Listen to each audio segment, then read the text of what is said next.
So let's talk about dominators and disappointers of Monaco GP.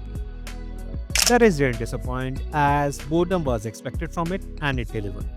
Let's start with the dominators and get over them as fast as possible because disappointer section this time is spicy.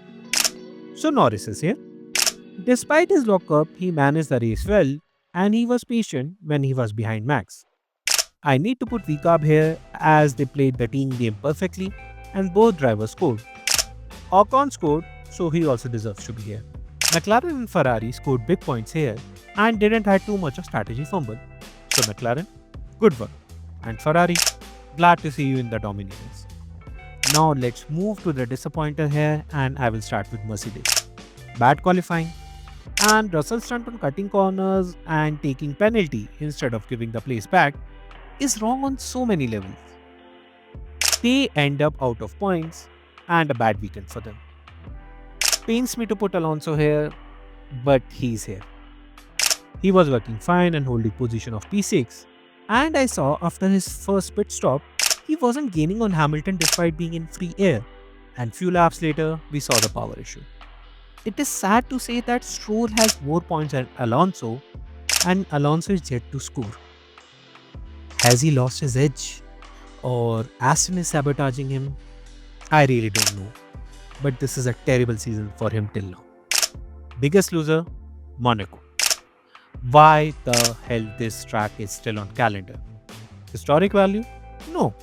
As Nürburgring and Imola have similar pedigree, but they are not part of the calendar anymore.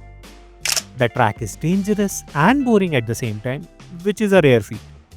It was okay for the older cars, but current era of cars are so big and wide that you can't overtake here. When a race needs to have mandatory 2 stops with 2 different compounds just to make the racing interesting, then you are doing something wrong. A track where races are won on Saturday during qualifying and on Sunday, you can have the very basic strategy in place and the order won't change.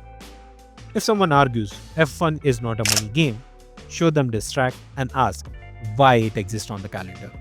And they will realize that F1 is a money game. Many rich people, including drivers, stay here and bring business, and hence the track is here. Remove it, drop it, add any other track.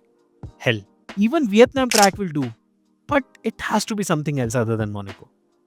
Monaco was an okay track, but now it just needs to be stopped being so dangerously boring or start making some sense being on calendar. Enough of the ranting. So that's all for today, guys. Let me know in the comments below whether you agree or disagree with me and subscribe for more F1 content. Thank you.